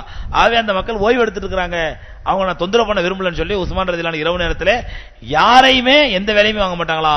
இவங்க கடைசியா தூங்குவாங்க, அதுவரை இவங்க செய்ய வேண்டிய வேலைகளை இவர்களே சுத்தமாக பார்ப்பார்கள். அதே மாதிரி உஸ்மான் ரலியல்லாஹு தஆலா அவர்களுக்கு பணிவிடை செய்து வந்த ஜுபைதா பின் அப்துல்லா ரலியல்லாஹு தஆலா அன்ஹா என்ற பெண்மணி சொல்றாங்க, பெருமானா ஹஜ்ரத் உஸ்மான் ரலியல்லாஹு தஆலா அன்ஹு நான் 12 காலமாக பணிவிடை செய்து வந்தேன். அவங்க வீட்டில் வேலைக்காரியா இருந்தேன். ஆனா அவங்களுடைய பெரிய குணம் என்ன அப்படின்னு சொன்னா, வேலைக்காரர்களா இருந்தாலும் சரி அடிமைகளா இருந்தாலும் சரி தூங்கிட்டாங்க அப்படின்னா அவங்க எழுப்ப மாட்டாங்க. தூங்கிட்டாங்கன்னா எழுப்ப மாட்டாங்க. அவர்களுடைய வேலையை அவர்களே தான் பார்ப்பார்கள். அந்த அளவுக்கு ரொம்ப பணிவானவர்கள் ஹஜ்ரத் உஸ்மான் ரலியல்லாஹு சொல்றாங்க. இப்படி எக்கச்சக்கமான சம்பவங்கள். அதாவது அலி ரலியல்லாஹு தஆலா ஒரு முறை சொல்றாங்க, ஒரு மனிதனிடத்தில் பணிவு வந்து விட்டது என்பதற்கு அடையாளம் என்னவென்றால், சில பேர் பாத்தீங்கன்னா பேசும்போது சொல்லுங்க சொல்லுங்க அப்படிங்குவாங்க. பார்த்தா உள்ளத்துல இவ்வளவு கிபுர் இருக்கும், அகம்பாவம் இருக்கும், இவ்வளவு ஆணவம் இருக்கும். வெளியில பாத்தீங்கன்னா சொல்லுங்க அப்புறம் அப்படின்வாங்க. இதே இந்த வெளிரங்கத்தை வச்சு நம்ம ஏமாந்துடக்கூடாது. உள்ளுக்குள்ள பார்த்தா தாங்குற அகம்பா அப்படி கொடிகட்டி பறக்கும். இவர்கள் இந்த இப்படி அப்படி கூழ கும்பிடு போடுறாங்க பாருங்க, இதை கூட தங்களுடைய பெருமைக்கு ஒரு ஆதாரமாக தான் எடுத்துக்கொள்வார்கள். தக்கபுருக்கு ஆணவத்திற்கு ஒரு ஆதாரமாக தான் எடுத்துக்கொள்வார்கள். அதனால் அலி ரலியல்லாஹு தஆலா சொல்றாங்க, உண்மையிலே ஒரு மனிதனிடத்திலே பணிவு வந்தது என்பதற்கு அடையாளம் என்னவென்றால் யப்தா பிஸ்ஸலாமி, எந்த மூமினை பார்த்தாலும் முதல்ல முந்திக்கிட்டு சலாம் சொல்லுவாரு. அதென்ன நான் என்ன சொல்றது, என்னோட மட்டமான பையன் அவன் எனக்கு சலாம் சொல்லட்டுமே, நான் என்ன அவனுக்கு சொல்றது? அப்ப என்ன வந்துச்சுங்க, ஆணவம் வந்துருச்சு, கிபர் வந்துருச்சு. அப்ப ஒரு பணிவு என்பது பெருமானார் ஸல்லல்லாஹு அலைஹி சொல்றாங்க, அலி ரலியல்லாஹு சொல்றாங்க முதல்ல சலாத்தை ஆரம்பிக்கணும். பெருமானார் ஸல்லல்லாஹு அலைஹி வஸல்லம் சலாம் சொல்வது என்பது இருக்கு பாருங்க, மன் பதா பிஸ்ஸலாமி பரியு மினல் கிபர், யார் ஒரு சலாத்தை முந்திக் கொண்டு சொல்கிறாரோ அவர் தன்னை தற்பெருமையிலும் தற்காத்துக் கொண்டார், ஆணவத்திலும் தற்காத்துக் கொண்டார் நபி ஸல்லல்லாஹு அலைஹி சொல்றாங்க. அதே மாதிரி இன்னொரு ஹதீஸ்ல ரசூலுல்லாஹி ஸல்லல்லாஹு அலைஹி வஸல்லம் சொன்னாங்க, சலாம் சொல்வது மூமினுடைய ஆணவத்தை கெடுத்து விடும், ஆணவத்தை அழித்து விடும். அப்ப சலாமை முந்திக் கொண்டு சொல்வது ரசூலுல்லாஹி ஸல்லல்லாஹு சுன்னத்து மட்டுமல்ல, அது ஆணவத்தை அப்புறப்படுத்தக்கூடிய ஒரு நல்ல மருந்து.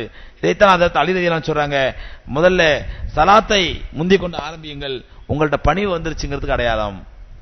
ரெண்டாவது சொன்னாங்க, யரல்லா பித்தௌனி மின் ஷரஃபில் மஜ்லிஸி, கண்ணியமான ஒரு சபையிலே உங்களை எங்கேயாவது ஓரத்தில் உட்கார வச்சுட்டாங்கடா, இவ்வளவு பெரிய சபை, நான் எவ்வளவு பெரிய ஆளு, நடுவில் உட்கார ஓரமா உட்கார வைக்கிறீங்களே அப்படின்னு ஒருத்தர் பேசக்கூடாதுன்னு சொன்னா, பேச மாட்டாருன்னு சொன்னா அவர்கிட்ட பணிவு வந்துருச்சுன்னு அர்த்தம். அப்ப ஒரு சபையிலே தான் முன்னிலைப்படுத்தப்பட வேண்டும், தன்னை முன்னிலையில வைக்கணும், எங்க இருந்தாலும் தான் தான் ஹீரோவா இருக்கணும் அப்படின்னு ஒருத்தர் நினைச்சாலே அவனுக்கு ஆணவம் கிபர் தலைக்கு மேல ஏறிடுச்சுன்னு அர்த்தம். நீங்க சில பேரை பாத்தீங்கன்னா கல்யாண வீடா இருந்தா மாப்பிள்ளையா இருக்கணும், கருமாதி வீடா இருந்தா மையத்தா இருக்கணும். சில பேரோட விருப்பம் அது. கல்யாண வீடா இருந்தா அவர் தான் மாப்பிள்ளையா இருக்கணும், கருமாதி வீடா இருந்தா, கருமாதி வீட்டுல ஹீரோ யாருங்க, மையத்தானே. கருமாதி வீட்டுல ஹீரோ யாரு, கல்யாண வீட்டுல ஹீரோ மாப்பிள்ளை, கருமாதி வீட்டுல ஹீரோ மையத்து. சில பேர் அப்படிதான், கல்யாண வீடா இருந்தா மாப்பிள்ளையா இருக்கணும், கருமாதி வீடா இருந்தா மையத்தா இருக்கணும். எனிவே நான் என்னவா இருக்கணும், எங்க போறேன் அங்க நான் தான் ஹீரோவா இருக்கணும், எங்கே போறேன் அங்கதான் நான் தான் பெரிய ஆளா இருக்கணும். இந்த ஆணவம் இல்லை என்றால் அதற்கு அலி ரலியல்லாஹு சொல்றாங்க, அவரிடத்திலே தவாலு பணிவு வந்துரும். ரெண்டாவது குணம். மூன்றாவது குணம் சொல்றாங்க, ஓ யக்ரஹுர் யா அன்னாஸ், மக்கள் தன்னை புகழும் போது அதை வெறுக்க வேண்டும். தனக்கு முன்னாடி ஒருத்தர் புகழ்றாங்க அப்படின்னு சொன்னா அதை வெறுக்கணும். அப்படியே தலையாடி இன்னும் கொஞ்சம் அப்படின்றானா அங்க சைத்தான் வந்துட்டான்னு அர்த்தம். ரசூலுல்லாஹி ஸல்லல்லாஹு அலைஹி வஸல்லம் இதா ரஐத்துமுல் மத்தாஹீன ஃபத்ரஹு அலா வுஜூஹிக்கும் துராப், உங்களுக்கு உங்களுடைய முகத்துக்கு முன்னால் உங்களுடைய முகத்துக்கு முன்னால் ஒருவன் உங்களை புகழ்கிறான் என்றால் அவருடைய முகத்திலே மண்ணெலி வீசுங்கள். நபி ஸல்லல்லாஹு அலைஹி வஸல்லம் சொல்றாங்க. உங்களை வழிகெடுக்க ஆரம்பிச்சான்னு அர்த்தம். அப்ப ஒருத்தன் நம்ம முகத்துக்கு முன்னாடி புகழ்கிறான் என்றால் முகத்துக்கு முன்னால் புகழக்கூடியவன் நிச்சயமாக முதுகுக்கு பின்னால் இகழ்வான் என்று பொருள். இந்த உண்மையை தெரியாம முகத்துக்கு முன்னாடி ஒருத்தர் புகழ்ந்த உடனே பரவாயில்ல சொல்லுங்க, இதோட நிறைய செஞ்சிருக்க அதையும் சொல்லுங்க. ஒரு பெரிய ஆச்சரியம். நான் ஒரு ஊருக்கு பயானுக்கு போயிருந்தேன்.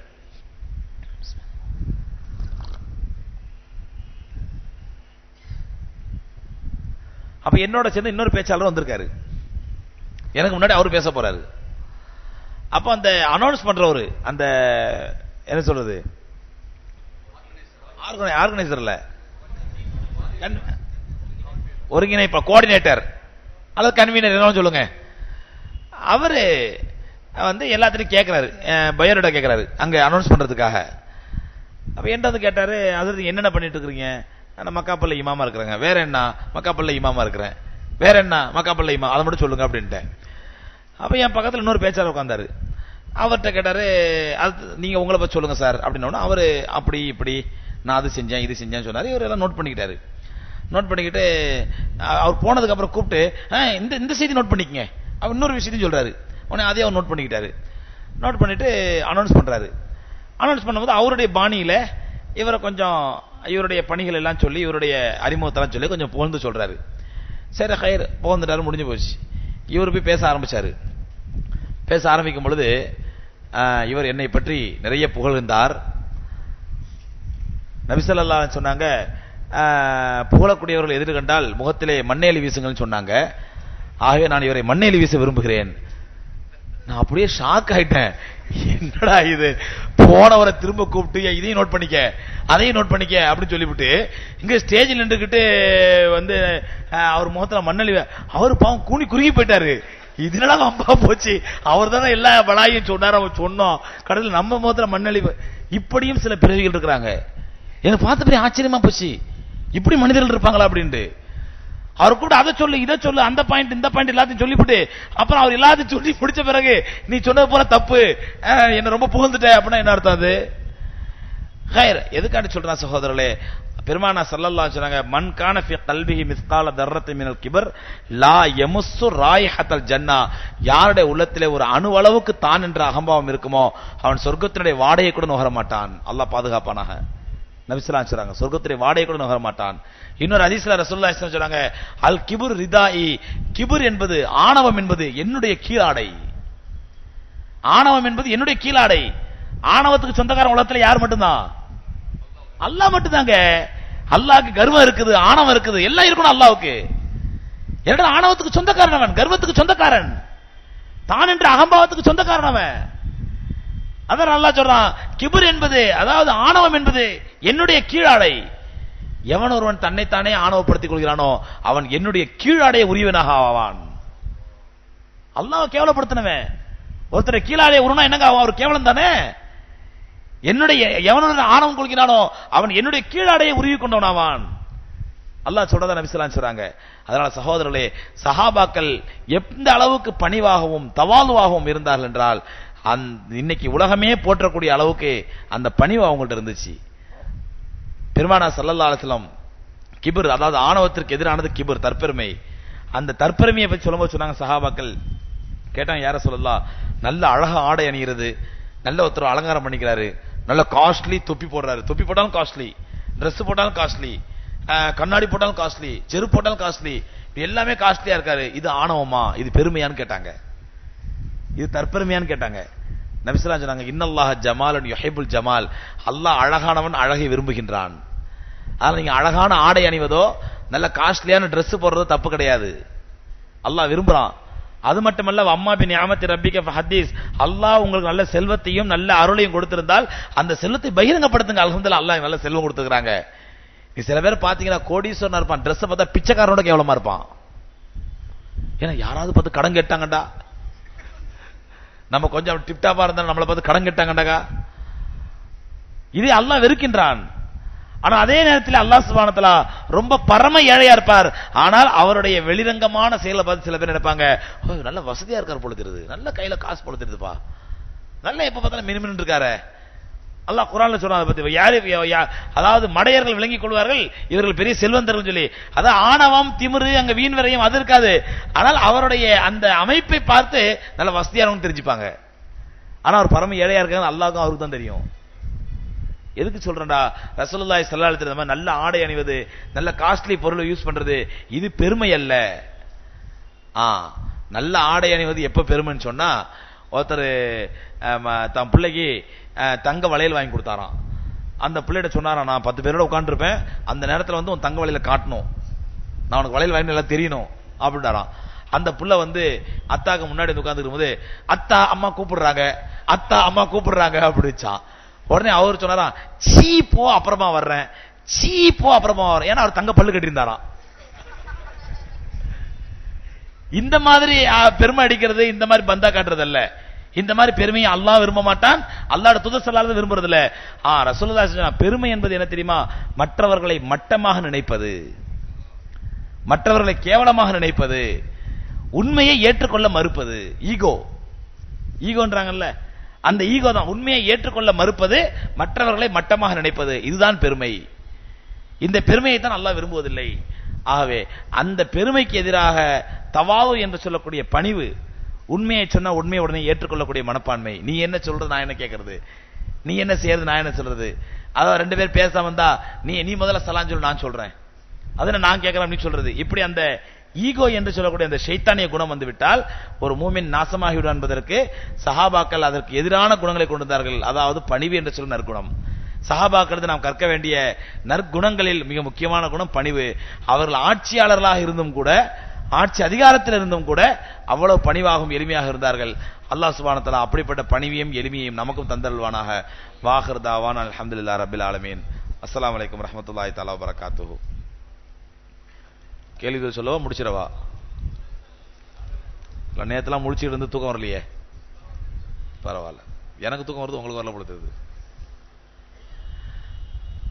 எனக்கு இஸ்லாமிய கல்வி கற்க ஆர்வம் உள்ளது, ஆனால் மதரசா செல்ல வாய்ப்பில்லை. வேலை செய்து கொண்டே இஸ்லாமிய கல்வி கற்பதற்கு அட்வைஸ் செய்யுங்கள். தற்போது அரபி கற்றுக்கொள்வதிலிருந்து தொடங்கலாம் என்றிருக்கிறேன். சகோதரர் இன்ஷா அல்லாஹ் தனியா வந்து பாருங்க, நம்ம மஷ்வரா பண்ணி உங்களுக்கு என்ன ஏற்பாடு பண்ணணும் பண்ணலாம் இன்ஷா அல்லாஹ்.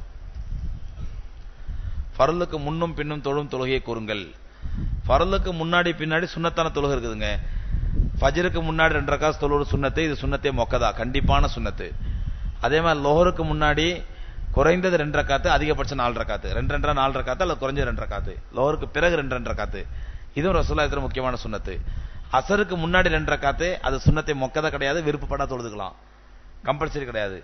மகரிபுக்கு முன்னாடி 2 ரக்காத்து, அதே மாதிரி மகரிபுக்கு முன்னாடி 2 ரக்காத்து, அதுவும் கம்பல்சரி கிடையாது, விருப்பப்பட தொழுதுக்கலாம். ஆனா மகரிபுக்கு பின்னாடி 2 ரக்காத்து கம்பல்சரி தொழுதாகணும், சுன்னத்தை மொக்கதா. அதே மாதிரி இஷாவுக்கு முன்னாடி 2 ரக்காத்து சுன்னத்தை மொக்கதா அல்ல, விருப்பப்பட தொழுதுக்கலாம். இஷாவுக்கு பின்னாடி 2 ரக்காத்து கண்டிப்பா தொழுதாக வேண்டும். அப்புறம் வித்ர் வாஜிப் தொழணும். இதெல்லாம் தொழுகையினுடைய முன்பின் சுன்னத்துகள். நேர்த்தி கடன் என்று சொல்வது இஸ்லாத்தில் உள்ளதா? நேர்ச்சை வந்து செய்யலாம், அல்லாஹ்வுக்காக செய்யலாம், தப்பு இல்லை. அவுலியாக்களுக்கு, பாவாக்களுக்கு, தங்கல்களுக்கு, தொங்கல்களுக்கெல்லாம் செய்யக்கூடாது. அல்லாஹ்வுக்காக நேர்த்திக்கடன் செய்யலாம். நேர்த்திக்கடன் எப்படி செய்யலாம்? ஒரு உதாரணமா ஒரு தாய்க்கு வந்து குழந்தை உடம்பு சரியில்லாம இருக்குது. யா அல்லாஹ் என் புள்ள உடம்பு நல்லா ஆயிடுச்சுன்னா நான் வந்து உதாரணமா அதுக்கு அந்த பிள்ளை காதுலையோ கண்ணுலையோ மூக்குலையோ வலின்னு வைங்க. இந்த பைத்தியக்கார தாய்மார்கள் நேர்ந்துப்பாங்க, என் பிள்ளையோட மூக்கு நல்லா ஆயிடுச்சுன்னா வெள்ளியில மூக்கு மாறி செஞ்சு நான் ஒரு தர்கால கொண்டு போடுறேன். என் பிள்ளையுடைய நாக்கு நல்லாச்சுன்னா நாக்கு மாறி செஞ்சு நான் ஒரு தர்கால கொண்டு போடுறேன். நான் சின்ன பிள்ளை நாகூர் தர்காவுக்கு போகும்போது பார்த்துருக்கிறேன், மூக்கு நாக்கு கண்ணு எல்லாம் செஞ்சு வச்சிருப்பாங்க. என்னடா என்ன நேர்த்திக்கலாம் செய்யறதுக்காண்டு, இதெல்லாம் ஷிர்க்குங்க, கூடாதுங்க. அல்லாஹ்ட சேர்த்து அல்லாஹ் என் பிள்ளைக்கு நோய் குணமாயிடுச்சுடா நான் வந்து உனக்காக ஒரு 10 நோன்பு வைக்கிறேன், அதில் 10 ஏழைகளை சதகா பண்ணேன், இப்படி நினைச்சுக்கலாமா? ரசூலுல்லாஹ் இதுவும் கூடாதுங்கிறாங்க, இதுவும் கூடாது. ஏன்? அல்லாஹ்ட கண்டிஷன் அக்ரிமெண்ட், என் பிள்ளைக்கு நீ குணமாக்கு, நான் உனக்கு நேர்ச்சி செய்யறேன். நீ பிள்ளை குணமாக்கல நான் அதெல்லாம் செய்ய மாட்டேன், எனக்கு நம்ம செய்யறது செய்யணுண்டு. அப்ப எப்படித்தான் நேர்ச்சி செய்யணும்? நபி ஸல்லல்லாஹு அலைஹி வஸல்லம் சொல்றாங்க, யா அல்லாஹ் நான் உனக்காக 10 நோன்பு வைக்கிறேன், யா அல்லாஹ் நான் உனக்காக 10 மிஸ்கின் சாப்பாடு கொடுக்குறேன், நீ அதை ஏற்றுக்கொண்டு என்னுடைய பிள்ளை நோயை குணமாக்குவாயாக. இதுதான் நேர்ச்சை, இதான் நேர்ச்சைங்கிறது. என் பிள்ளைய நோயை குணமாக்கு, நான் உனக்கு நேர்ச்சை நிறைவேற்றுண்டாக்கா. இது அல்லாஹ்ட அக்ரிமெண்ட் போடுற மாதிரி, கண்டிஷன் போடுற மாதிரி. யா அல்லாஹ் நான் முதல்ல என்னுடைய நேர்ச்சை நிறைவேற்றுறேன், நீ என் பிள்ளை நோய் குணமாக்கு. இப்படி செய்யறதா சரியான நேர்ச்சை பெருமானார் ஸல்லல்லாஹு அலைஹி வஸல்லம் சொல்றாங்க. After reading of Quran can we kiss the Quran? தேவையில்லை.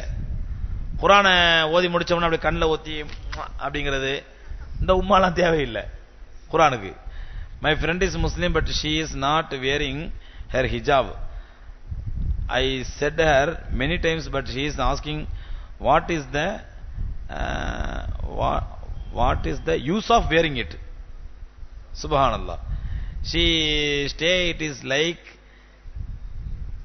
terrorist that terrorist that covering me. Please tell how to change her and to make her understand how hijab is benefit. Some of them wearing but showing their hairs out. Give me the clear answer to make her fair that hijab is important. கொஞ்சம் English எதுவும் தெளிவா எழுதுங்க. நீங்க அந்த Italian English, அந்த American இங்கிலீஷ்ல எனக்கு தெரியாது, நானே தத்தையா புத்தக இங்கிலீஷ். அந்த சகோதரி கேட்டிருக்கிறாங்க, அவங்களுடைய தோழி ஒருத்தி வந்து ஹிஜாப் போடுறது இல்லையா, அதனால என்ன பிரயோஜனம், ஹிஜாப் போடுறதுனால என்ன பிரயோஜனம்னு கேட்கறாங்களா. இன்னைக்கு ஹிஜாப் போடுறதுனுடைய மகத்துவத்தை முஸ்லீம் அல்லாத பெண்கள் சொல்ல ஆரம்பிச்சிட்டாங்க. முஸ்லீம் அல்லாத பெண்கள், ஒரு பெண்ணை ஹிஜாப் போடுற போது இன்னொரு பெண்ணு கூட ஹிஜாப் இல்லாம போகுதுன்னா யூடிசிங் யாரை பண்ணுவாங்க? ஹிஜாப் போட்ட பண்ணுவாங்களா, ஹிஜாப் போடாத பெண்ணை பண்ணுவாங்களா? ஹிஜாப் போடாத பெண்ணை தான் பண்ணுவாங்க. அதை சகோதரி வந்து நேரடியாக உணர்த்தி காட்டணும் அவங்களுக்கு.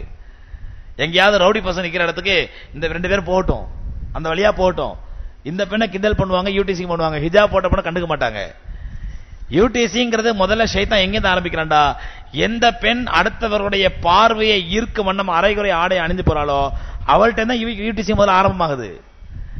கண்ணியமான ஆடை, கண்ணியமான பர்தா புர்கா போட்டு போறப்ப எந்த பைத்தியக்காரன் யூடிசிங் பண்ண மாட்டான்.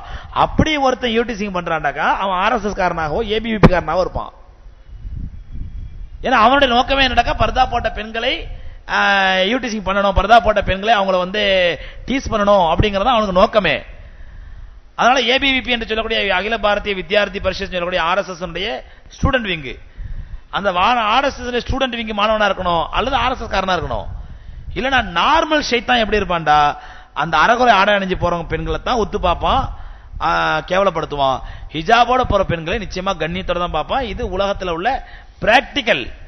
இது சகோதரி பிராக்டிக்கலா தான் அந்த பெண்ணுக்கு உணர்த்தணும். அது இல்லாம சொல்லிக்கிட்டே இருக்கணும், ஹிஜாப் போடணும், ஹிஜாபுடைய மகத்துவம் சொல்லிக்கிட்டே இருக்கணும். அதன் மூலம் அந்த பெண்ணை மாற்றம் ஏற்படணும். சில பேர் வந்து ஹிஜாப் போட்ட தலையில முடி தெரியுது அப்படின்னா, தலை முடி இல்லைங்க, இந்த ஆலிம்சா துண்டு போடுற மாதிரி தோல்ல துண்டு போடுற பொருளாம் இருக்காங்க. கருப்பு புர்கா போட்டிருப்பாங்க, தோல்ல இந்த அரசியல்வாதி போட்ட மாதிரி துண்டு. அது என்ன பைத்தியகாரத்தனமா ஹிஜாபு? நம்ம முகத்தை மூடாட்டாலேயே அது அறவர ஹிஜாபுங்கிறோம். நம்ம சொல்லல, அல்லாஹ்வுடைய மார்க்கம் சொல்லுது. முகத்தை மூடாட்டாலேயே அது அறவர ஹிஜாப் தான், முழுமையான ஹிஜாப் இல்ல. முகத்தை மூடிட்டு போறதா முழுமையான ஹிஜாபு. இங்க தலையும் தெரியுது, தலை முடியும் தெரியுது, எல்லாம் தெரியுது, மேல மட்டும் ஒரு கருப்பு புர்கா. இது என்ன பிரயோஜனம்? இது இதனால எந்த பிரயோஜனம் இல்லை. அதனால புர்கா என்பது, ஹிஜாப் என்பது முழுமையாக அணிக்கப்படணும். ரெண்டாவது, அந்த மாதிரி பெண்களை ஹிஜாப் அணியும்படி கட்டளையிட வேண்டியது, வலியுறுத்த வேண்டியது கணவன்மார்களுடைய கடமை. கணவன்மார் சொல்லணும், ஒழுங்கா ஹிஜாப் போட்டுப்ப, ஒழுங்கா தலையை முகத்தை மூடிட்டுப்ப, ஒழுங்கா தலையை மூடிட்டு வெளியே போ அப்படின்னு சொல்லி கணவன்மார்கள் சஜஸ்ட் பண்ணணும் தன்னுடைய மனைவிமார்களுக்கு ஹிஜாபை பற்றி. கணவன்மார்கள் கவலையே படுறது இல்லை, எக்கடா கெட்டுப்போ எனக்கு என்ன அப்படின்டா. அப்ப மனைவிமார்களுக்கு எப்படி இறையச்சம் வரும், தக்குவா வரும்? After Tahajjud Namaz, please advise ladies not to do stand outside mosque and talk with their male relations, talking loudly, saying salam etc. Let them silently leave the mosque with face covered. இது நம்ம பல தடவை சொல்லியாச்சுங்க. தாய்மார்கள் பயானுக்கு வர்றவங்க குளிக்க போய் சேத்தள்ளி பூசுற கதையை ஆயிடக்கூடாது. ஒழுக்கமா வாங்க, பர்தாவோட வாங்க, மகரமான ஆண் துணையோட வாங்க, ஆண் துணையோட போங்க. இங்க வந்து நம்ம ஒருத்தரை பார்த்து குசலம் விசாரிக்கக்கூடிய, நலம் விசாரிக்கக்கூடிய இடம் அல்ல. பல தடவை சொல்லியாச்சு. அதுக்கு மேல இன்ஷா அல்லாஹ் நம்ம வாலண்டியர்ஸ் போட்டு தான் கண்ட்ரோல் பண்ணணும். இந்த வாலண்டியர்ஸ்க்கு சில ஐடியாஸ் எல்லாம் வச்சிருக்கிறோம், என்ன பண்ணணுங்கிறத இன்ஷா அல்லாஹ் நாளைக்கு அந்த வாலண்டியர்ஸ் சொல்லி அது மூலமா இன்ஷா அல்லாஹ் அதை கண்ட்ரோல் பண்ணணும். வேற என்ன பண்ண முடியும்? அவங்களா திருந்தணும். அவங்களா திருந்தாத வரைக்கும் நம்ம ஒண்ணும் பண்ண முடியாது. அஸ்ஸலாமு அலைக்கும் வரஹ்மத்துல்லாஹி. நபி ஸல்லல்லாஹு அலைஹி வஸல்லம் அவர்கள் அஸ்த் என்ற பிரிவை சார்ந்த நோமான் இப்னு ஷராஹுல் என்பவரின் மகள் உமைமாவை திருமணம் செய்தார்கள் என்றும் அப்பெண் நபி ஸல்லல்லாஹு அலைஹி வஸல்லம் அவர்களை ஏளனமாக பேசியதாகவும் உடனே அப்பெண்ணை நபி ஸல்லல்லாஹு அலைஹி வஸல்லம் தலாக் விட்டதாகவும் கூறப்படுகிறது. இது உண்மையா? நான் இது மாதிரி கேள்விப்பட்டதே இல்லைங்களேங்க. காலச்சுவடுகள் என்ற நூலில் பாமணி எம்ஏ அப்துல் ஹமீத் அவர்களால் எழுதப்பட்டுள்ளதை படித்தேன், விளக்கவும். முதல்ல புரிஞ்சுங்க, காலச்சுவடுகள் என்பதே இஸ்லாத்திற்கு எதிரான ஒரு பதிப்பகம். காலச்சுவடுகள் சொல்லி போடுறாங்களே, அந்த பதிப்பகமே இஸ்லாத்திற்கு எதிரான பதிப்பகம். ஆனா என்ன பண்றாங்கன்னா, முஸ்லீம்களை வச்சு சில இஸ்லாமிய பேர்தாங்கிகள் இன்னைக்கு 2-3 பேர் கடந்து இஸ்லாத்துல பெரிய குழப்பம் பண்ணிட்டு கிடக்குறாங்க. அதாவது அவங்க பேரெல்லாம் சொன்னா அதுவே பிரபலம் ஆயிடும். பேரை பார்த்தா முஸ்லீம் பேரா இருக்கும், சல்மான் ருஷ்தி மாதிரி ஆளுங்க அவங்கலாம். ஆனா இஸ்லாத்தை நாங்கள் முற்போக்குத்தனமா கொண்டு போறோம், இந்த ஆலிம்கள்லாம் இஸ்லாத்தை பிற்போக்குத்தனமாக்கிட்டாங்க, நாங்க முற்போக்குத்தனமா கொண்டு போறோம்னு சொல்லி இஸ்லாத்தின் பெயரால அதுல ஒரு பைத்தியகாரத்தை எழுதுறான், குர்ஆனை மறுவாசிப்பு செய்ய வேண்டும், குர்ஆனை ரிவைஸ் பண்ணணுமா. அதுல நிறைய காலத்துக்கு ஒத்து வராத செய்திகள்லாம் இருக்குதான். ஆக குர்ஆனை மறுவாசிப்பு செய்ய வேண்டும்ங்கிற வார்த்தையை எழுதுறான். அப்ப இந்த எழுதுறவன் யாரு? அவன் ஒரு பேர் முஸ்லீம் பேரு. அதனால இப்படிப்பட்ட நல்லா புரிஞ்சுங்க, இஸ்லாமிய எதிரிகள் வர்றவங்க எல்லாமே நல்ல ஒரு பெரிய வாளை தூக்கிக்கிட்டு அப்படியே காவி துணியை கட்டிக்கிட்டு அப்படியே தலையில காவி துணி கட்டிக்கிட்டு ஜெய் காளி ஓம் காளி RSS ஜிந்தாபாத்லாம் வர்றதில்லை. அது ஒரு பக்கம் வந்துட்டு இருக்கிறான். இன்னொரு பக்கம் இஸ்லாத்தை எதிர்க்கக்கூடிய எதிரிகள் அப்படியே நச்சு நோய் மாதிரி, வைரஸ் கிருமி மாதிரி, கேன்சர் மாதிரி முஸ்லீம்களுக்கு மத்தியில் ஊடுருவி இஸ்லாத்தின் பேராலே இஸ்லாத்தை அழிக்கக்கூடிய எல்லா விதமான சூழ்ச்சியும் செஞ்சுட்டு இருக்காங்க. அதனால இந்த மாதிரி நீங்க நூல்கள் வாங்கி படிக்கிறதுக்கு முன்னாடி நல்ல அறிஞர்கள்ட்ட கன்சல்ட் பண்ணி அந்த நூலை வாங்குறது நல்லது. இப்படி ஒரு சம்பவமே ஹதீஸ்கள்ல கிடையாதுங்க. நபி ஸல்லல்லாஹு அதுவும் இந்த பாருங்க, இப்படி தெளிவா எங்க பேப்பர் இவ்வளவு தெளிவா இவருடைய மகள் இவர், இந்த பெயரை சார்ந்தவர் உமைமா என்ற பெண்மணி, இவ்வளவு ஒரு ஆதாரத்தோட போகும்போது மக்கள் நம்பாம என்ன செய்வாங்க? ஆனா ஹதீஸ்கள்ல அப்படி ஒரு சம்பவமே கிடையாது. ரசூலுல்லாஹி அப்படி ஒரு பெண்ணை கல்யாணம் பண்ணதும் கிடையாது, அப்படி ஒரு பெண்ணை ரசூலுல்லாஹி தலாக் விட்டதும் கிடையாது. ஆனா இப்படி பச்சை பொய்ய இஸ்லாத்தின் பேரால எழுதுறாங்க. அதை அந்த காலச்சோடு மாதிரி பதிப்பகங்கள் வெளியிட்டு இருக்கிறாங்க. பெண்கள் மாதவிடாய் நேரத்தில் குர்ஆன் ஓதலாமா அப்படின்னு கேட்கறாங்க. குர்ஆன் ஓதக்கூடாதுங்க. பெருமானார் ஸல்லல்லாஹு அலைஹி வஸல்லம் தடுத்திருக்கிறாங்க. மாதவிடாய் நேரத்தில் பெண்கள் குர்ஆன் ஓதுவதையோ குர்ஆனை தொடுவதையோ தடுத்திருக்கிறாங்க. லா தக்ரவுல் குர்ஆனல் ஹாயிலு வலா ஜுனுப், இந்த குர்ஆனை மாதவிடாய் பெண்களோ குளிப்பு கடமையானவர்களோ ஓதக்கூடாது அப்படின்னு நபி ஸல்லல்லாஹு அலைஹி வஸல்லம் சொல்லியிருக்கிறாங்க. அதனால நான் என்ன சொல்றேன், அந்த 4 நாள் 5 நாள் விட்டுருங்க, மத்த 25 நாளுக்கு குர்ஆன் ஓதுங்க. இத பத்தி யோசிக்கிறது இல்ல, அந்த 4 நாள்ல குர்ஆன் ஓதுறது இது அறிஞர்கள் மத்தியில எந்த விதமான கருத்து வேறுபாடு கிடையாது. சில விளங்காத குழப்பவாதிகள் என்ன பண்றாங்க, அதெல்லாம் இல்ல, பெண்களை மாத நேரத்தில் குர்ஆன் ஓதலாம், மாத நேரத்தில் குர்ஆன் ஓதலாம், மாத நேரத்தில் இது இப்படியே சொல்லி சொல்லி என்ன ஆகி போச்சுன்னா, பெண்கள் மாதவிடாய் நேரத்தில் தான் குர்ஆன் ஓதுங்கிற மாதிரி ஆகி போச்சு. பெண்கள் மாதவிடாய் நேரத்தில் மட்டும்தான் குர்ஆன் ஓதணும், மற்ற நேரத்தில் குர்ஆன் ஓதக்கூடாது. பெரிய பாவங்க. மாதவிடாய் நேரத்தில் குர்ஆன் ஓதுவதை பெருமானார் ஸல்லல்லாஹு அலைஹி வஸல்லம் தடுத்து விட்டார்கள், முடிஞ்சு போச்சு.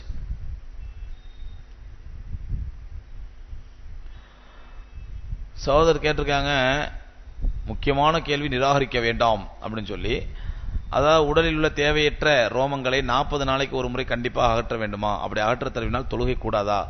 தொழுகை கூடாதுன்னு கிடையாது, 40 நாளும் கிடையாது.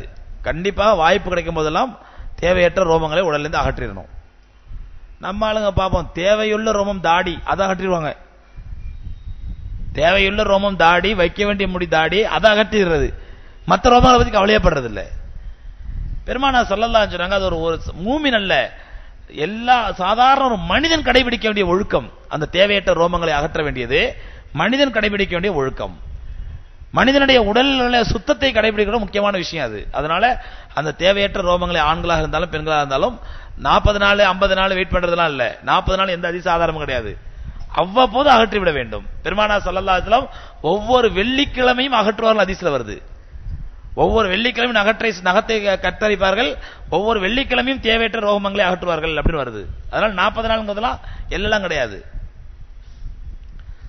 தர்காவில் செய்யும் சஜிதா வேறு விதமா கூடுமா? வேறு விதமாண்டா நம்மளாம் சஜிதா இப்படி செய்யறோம், தர்கால இப்படி செய்யறாங்களா? மல்லாக்க ஓ, இந்த தர்கா பரஸ்திகள் இருக்கிறாங்கல்ல, தர்கா வியாபாரிகள், இவங்க சொல்லுவாங்க அல்லாஹ் சஜிதா செய்யக்கூடாதுன்னு சொன்னது குர்ஆன்ல, அது ஒதுவோட செய்யணும், கிப்லாவை முன்னோக்கி செய்யணும், 7 உறுப்புகள் பூமியில படணும். இந்த நிபந்தனைகள்லாம் இருந்தாதான் சஜிதா. அப்படித்தானே? ஒருத்தர் ஒது இல்லாம குப்புற விழுந்து கிடக்குறாரு, தலைவலிக்குது, குப்புற விழுந்து கிடக்குறாரு, இவர் சஜிதா செய்ய சொல்ல முடியுமா? கிப்லா பார்க்கறல இப்படி கிடக்குறாரு, குப்புற விழுந்து கிடக்குறாரு, என்னங்க சஜிதா செய்றீங்க யாரா கேட்பாங்களா? அட இல்லங்க கடுமையான தலைவலிங்க அதனால குப்புற விழுந்து கிடக்குறாங்க அப்படின்னு சொல்றாரு. இது சஜிதா ஆயிடுமா இது? அதனால சஜிதா என்பது கிப்லாவை முன்னோக்கி செய்யணும், 7 உறுப்புகள் மீது செய்யணும், ஒதுவோட செய்யணும், அப்பதான் சஜிதா. ஆனா தர்கால சஜிதா செய்யற நாங்க அப்பெல்லாம் செய்யறது இல்லையா? ஒதுவோட தான் சஜிதா செய்யறது இல்ல, கிப்லாவை முன்னோக்கி செய்யறது இல்ல, அந்த கபரை முன்னோக்கி தான் செய்யறோம். இது எப்படி சஜிதான்னு சொல்லுவீங்க? நான் சஜிதாவே செய்யலையே. அல்லாஹ் ரப்பல் ஆலமீன் குர்ஆன்ல சொல்றான், லா தஸ்ஜுது லிஷம்சி வலா லில் கமரி வஸ்ஜுது லில்லாஹி அல்லதி ஹலகஹுன்ன இன் குன்தும் இய்யாஹு தஅபுதூன். நீங்கள் சூரியனுக்கோ சந்திரனுக்கோ சஜிதா செய்யாதீர்கள், மாறாக அவனை அந்த சூரியனையும் சந்திரனையும் படைத்த அல்லாஹ்வுக்கு மட்டும் சஜிதா செய்யுங்கள் அப்படிங்கிறான். இப்ப நான் கேட்கிறேன், சூரியனுக்கோ சந்திரனுக்கோ சஜிதா செய்யறவங்க ஓடி போய் ஒது செஞ்சுட்டு வந்து கிப்லாவை முன்னோக்கியா சஜிதா செய்வாங்க? சூரியனுக்கு சஜிதா பண்றவன் சூரியன் உதயமாகும் போது கிழக்கு நோக்கி சஜிதா செய்வான். அதற்கும் அல்லாஹ் என்ன பேர் தான் சொல்றான்? சஜிதான் சொல்றான் அல்லாஹ். லா தஸ்ஜுது லிஷம்சி வலா லில் கமரி. சூரியனுக்கோ சந்திரனுக்கோ சஜிதா செய்யாதீர்கள். சூரியனுக்கோ சந்திரனுக்கோ சஜிதா பண்றவன் ஒது செஞ்சுட்டு சஜிதா பண்ணுவான்? கிப்லா முன்னோக்கிய சஜிதா பண்ணுவான்? ஆனால் அதையும் அல்லாஹ் சஜிதான் தான் சொல்றான். அதனால அந்த பைத்தியக்கார மக்களை ஏமாத்துறதுக்காண்டி நம்ம செய்யலாம் சஜிதா இல்ல, கிப்லாவை முன்னோக்கி செய்யணும், 7 உறுப்புகள் மேல செய்யணும், ஒதுவோட செய்யணும், இதெல்லாம் பைத்தியக்காரத்தனம். நீங்கள் மரியாதையின் நிமித்தமாக மரியாதையின் பேரிலே ஒருத்தருக்கு தலை சாய்த்து விட்டாலே சஜிதா முடிஞ்சு போச்சு. இன்னைக்கு மிலிட்டரியில வந்து தலை குனிஞ்சு வணக்கம் செலுத்துறாங்க பாருங்க, அது சஜிதா, அதுவும் ஷிர்க்கு. கராத்தே கத்து கொடுக்கும் பொழுது சீன கலாச்சாரப்படி அந்த குருவுக்கு வணக்கம் செலுத்துறான் பாருங்க தலை குனிஞ்சு, அதுவும் ஷிர்க்கு. மரியாதை நிமித்தமாக அல்லாஹ்வுக்கு அப்படி பார்த்தா ஹஸரத் என் பேனா கீழே விழுந்துச்சு தலை குனிஞ்சு எடுக்கிறேன், இது ஷிர்கா?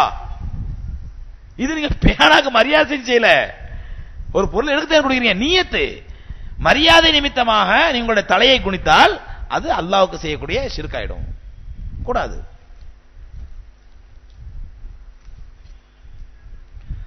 இஸ்லாத்தில் இருக்கும் ஒரு சில ஆண்களும்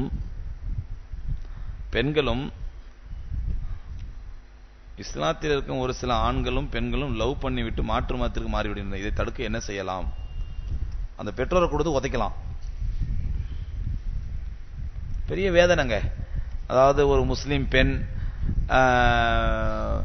அசிங்கமான இந்த காமத்திற்காக ஒரு இந்து பையன் மேல ஆசைப்பட்டு இஸ்லாத்தை விட்டே போகுது அப்படின்னா இதை விட பெரிய கேவலம் அந்த சமுதாயத்துக்கு எதுவும் கிடையாது.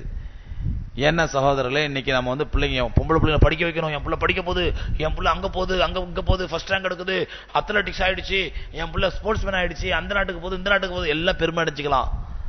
ஆனால் அல்லாஹ்வுடைய மார்க்கத்திற்கு உட்பட்டு நீங்கள் பர்தாவோடு அந்த பெண்ணுக்கு பாதுகாப்பு செய்யவில்லை என்றால் அந்த பெண்ணை வழிகெடுப்பதற்கு மிகப்பெரிய சூழ்ச்சி திட்டங்களை வகுத்துக் கொண்டிருக்கிறார்கள் இஸ்லாமிய எதிரிகள். எல்லா ஏபிவிபி என்று சொல்லக்கூடிய அகில பாரதிய வித்யார்த்தி பரிஷத், RSS மாணவர்கள் அமைப்பு, மாணவர்கள் விங்கு, யாருக்குமே தெரியாது இது RSS மாணவர் விங்கு. என்ன பெரிய கொடுமைன்னு சொன்னா, முஸ்லீம் காலேஜிலேயே ஏபிவிபி ஆரம்பிச்சு வச்சிருக்காங்க. சில முஸ்லீம் காலேஜுகளிலேயே ஏபிவிபி ஆரம்பிக்கிறது அனுமதி கொடுத்துருக்காங்க. ஏபிவிபியோட கிளை இருக்குது சில முஸ்லீம் காலேஜுகள்ல. அந்த ஏபிவிபிக்கு கொடுக்கப்பட்ட முக்கியமான அசைன்மெண்டே என்ன அப்படின்னு சொன்னா, முஸ்லிம் பெண்களை குறிவைத்து அவர்களை காதலிக்க வேண்டும். எவ்வளவு கேவலமாயிரும் அந்த பெண்கள் மெஸ்மெரிசத்துக்கோ அல்லது அந்த ஆணுடைய அந்த காமத்திற்கோ உணர்ச்சிக்கோ ஆளாகி அவளுக்கு அத்தா கவலை இல்ல, அம்மாவை பத்தி கவலை இல்ல, சொந்த பந்தங்களை பத்தி கவலை இல்ல, பணங்காசுகளை பத்தி கவலை இல்ல, ஏன் அல்லாஹ் பத்தியும் கவலை இல்ல, ஈமான பத்தியும் கவலை இல்ல. கடைசியில் என்ன சொல்றான், எங்கேயா ஓடி போயிடலாம் வா, ஆனா ஓடி சும்மா வராத, வீட்டில் உள்ள நகைகளை பூரா எடுத்துட்டு வா. எந்த போலீஸும் பிடிக்க முடியாது. ஒரு பொம்பளை பிள்ளை வீட்டில் உள்ள நகை வீட்டில் உள்ள பணம் எல்லாத்தையும் தூக்கிட்டு ஒரு ஆண் மகனோட ஓடி போயிட்டா நீ எந்த போலீஸ்ல கம்ப்ளைண்ட் பண்ணாலும் பிடிக்க முடியாது. எவ்வளவு நூதனமான கொள்ள பாருங்க. அப்புறம் அந்த நகையை புறா வாங்கிக்கிட்டு அந்த பணத்தை புறா வாங்கிக்கிட்டு அப்புறம் அந்த பெண்ணையும் அனுபவிச்சுட்டு அந்த பெண்ணுக்கு தேவைப்பட்ட கையில் ஒரு குழந்தையும் கொடுத்துட்டு அப்புறம் துரத்தி விட்டுறது அந்த பொண்ணை. இப்ப அந்த பெண்ணு அவன்கிட்டையும் வாழ முடியாம ஊருக்கும் வாழ வர முடியுமா, ஊருக்கும் வர முடியாம கடைசியில் அல்லாஹ் பாதுகாக்கணும், பாம்பேல போய் விபச்சார விடுதியில போய் சேர்ந்துருது. இதை கதை சொல்லலங்க. சமீபத்திலே முஸ்லிம்கள் பெருவாரியாக வரக்கூடிய ஒரு ஊரிலே நடந்த உண்மையான சம்பவம் இது.